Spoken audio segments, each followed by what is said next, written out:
ini loh kalau dia masuk. Ini saya bongkar ini. Bukan saya bongkar. Saya nggak perlu ngomong masalah, saya bongkar ini. Nanti ini ya, ini dikaji ke orang lagi. Ya, dikaji lagi.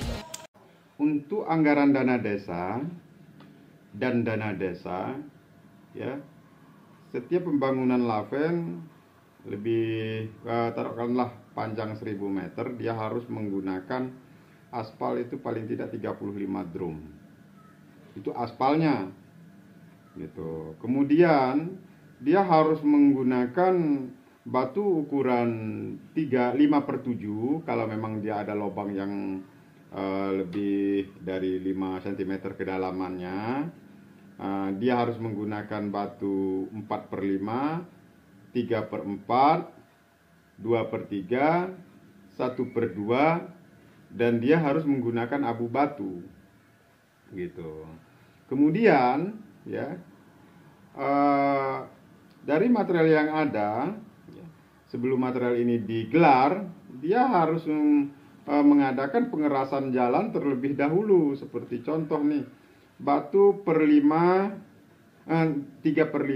4/5, atau 5/7 yang disusun sedemikian rupa yang baik dan benar di dalam lubang-lubang, ya. Dia harus disilinder terlebih dahulu, dikeraskan namanya menggunakan pasir celahnya. Setelah pengerasan baru nanti ditabur, digelar batu 3/4, 2/3. Setelah itu, Pak? Setelah itu selesai semua, ya, dia diratakan menggunakan batu 1/2. Kemudian baru dilakukan pengaspalan. Sorry Bang, menanggapi di jalan yang ada di kampung Sriwelangsep, menurut kita gimana Bang? Saya sudah lihat videonya. Bahkan itu kemarin saya lihat ada sidak juga dari teman-teman di PRD Kabupaten Lampung Tengah yang memang dari Komisi 3, ya, mereka punya hak penuh untuk melakukan pemantauan sekaligus sidak ke bawah, ya, menyeleksi pekerjaan tersebut benar dan salahnya. Kemudian mereka juga berhak untuk mengadakan sanksi terhadap pelaku atau pekerja, ya, yang melakukan kekeliruan ini.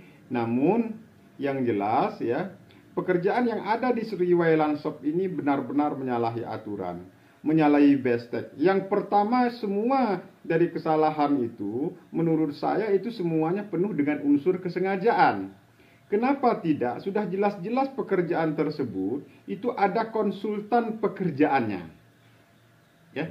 Konsultan pekerjaannya, tugas daripada konsultan pekerjaan atau pendamping teknis anggaran dana desa dan dana desa ini, ya, mengadakan pembenahan, mengadakan pendampingan sampai pekerjaan tersebut selesai, dari mulai hingga selesainya pekerjaan tersebut.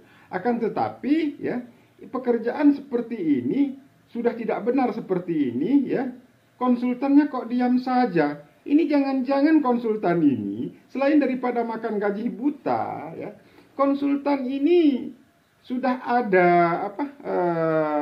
semacam MOU mungkin dengan kepala kampung, sehingga seolah-olah, ya, segala pekerjaan tersebut itu adalah benar menurut mereka. Jadi mutlak kekeliruan ini, ya, itu ada pada kepala kampung dan konsultan pekerjaan selain daripada pendamping teknis. Karena apa? Semua ini nanti terjadi, ya, ini berkat kurang cermatnya Inspektorat Kabupaten Lampung Tengah dalam melakukan evaluasi pekerjaan dan pemantauan. Ini Bang, ada indikasi dari keterangan warga kemarin bahwa pekerjaan itu di orang ketikan. Sebenarnya secara aturan gimana Bang?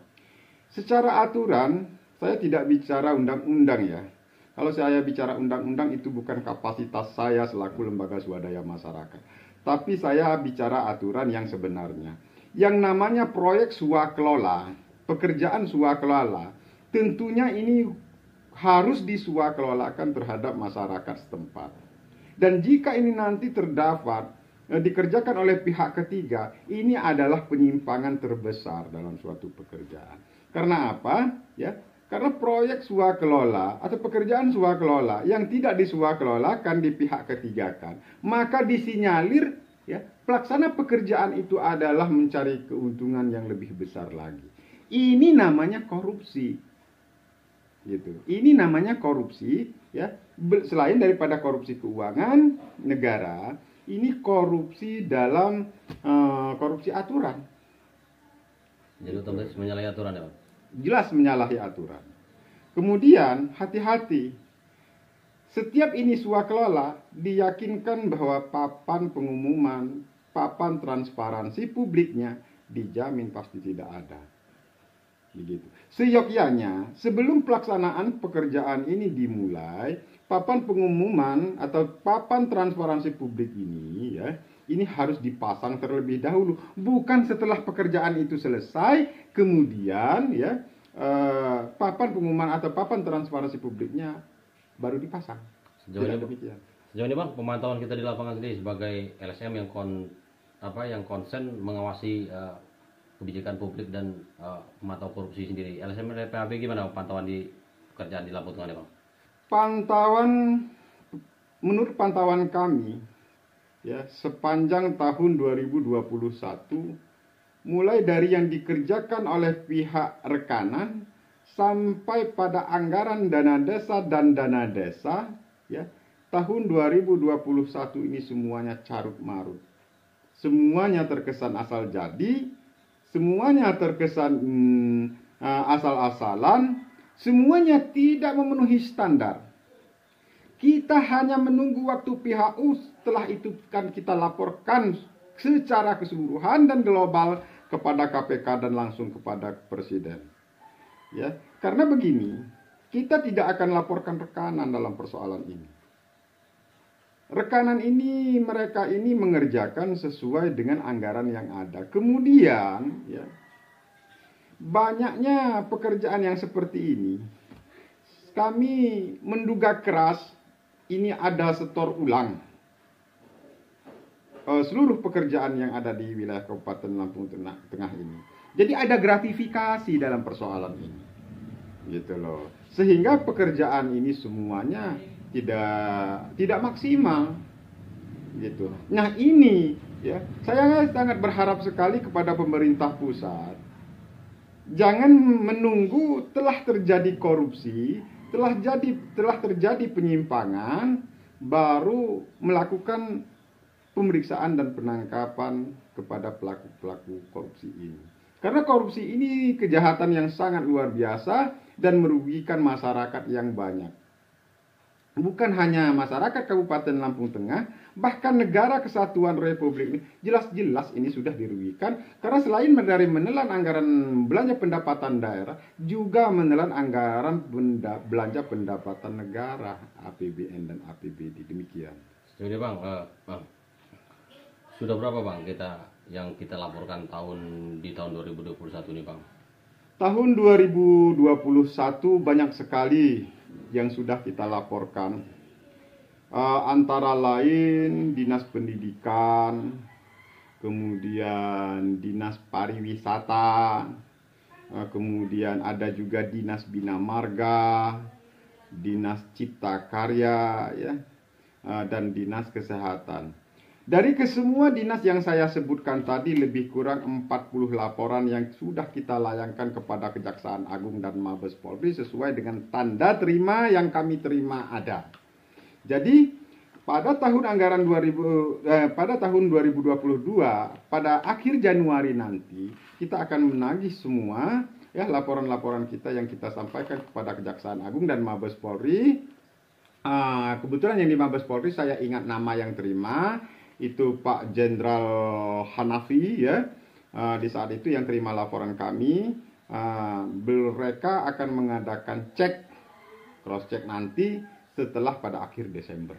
Ya bahkan kita konsen dalam pengawasan korupsi dan kebijakan pemerintah. Harapan kita sendiri Bang ke depan Bang, baik penegak hukum ataupun pihak-pihak terkait di Lampung Tengah nih yang melaksanakan kebijakan anggaran.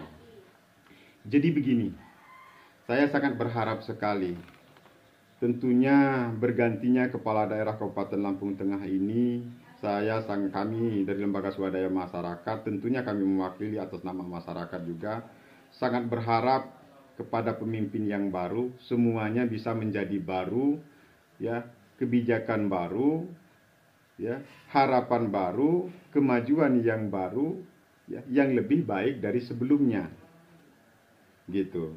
Sehingga segala persoalan yang menjadi keluhan masyarakat, tentunya ini di bidang penanganan korupsi, ya, di bidang penanganan hukum, yang pasti yang dipentingkan oleh masyarakat itu hukum. Ini harus menjadi panglima di Lampung Tengah. Jangan karena ada hal-hal yang sifatnya tidak enak, kemudian menyangkut pribadi, hukum ini lemah.